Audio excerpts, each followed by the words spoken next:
So, I understand you saw something that was a little out of the ordinary. Oh, yeah. This was quite a few years ago. And must have been in about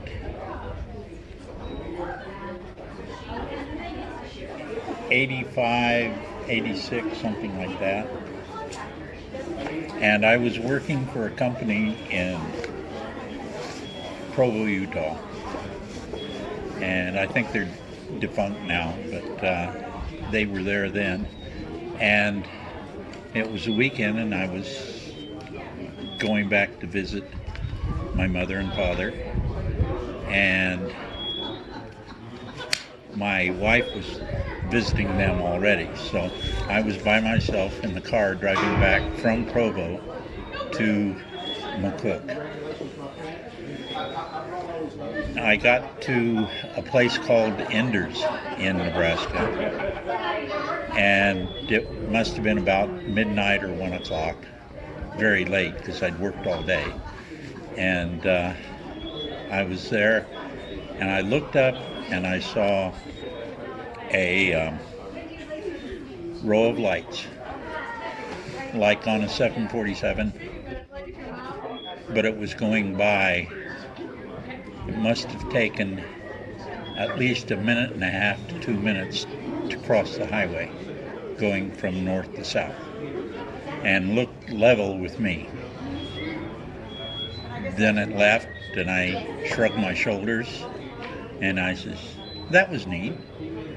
And so when I got to McCook, I called my sister, who was at the time a highway patrol dispatcher, and I asked if she'd heard anything, any sightings of any kind in Enders. And she says there's been no reports whatsoever.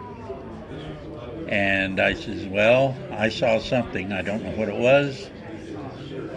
It was the size of a 747, but a lot slower than a 747 going by. So that's basically what I saw. What time of year was it? Do you remember? It was in the summertime. Summer? Yeah. Okay. All right. Well, if anybody else were to tell you they saw something strange or similar, what would you tell them? I would say you probably saw something, but nobody will believe you. I personally, in my mind and mental preparedness and everything, cannot see why there wouldn't be other people living in this universe. I mean, I'm not to the point of pride of saying that we're the only people in the universe.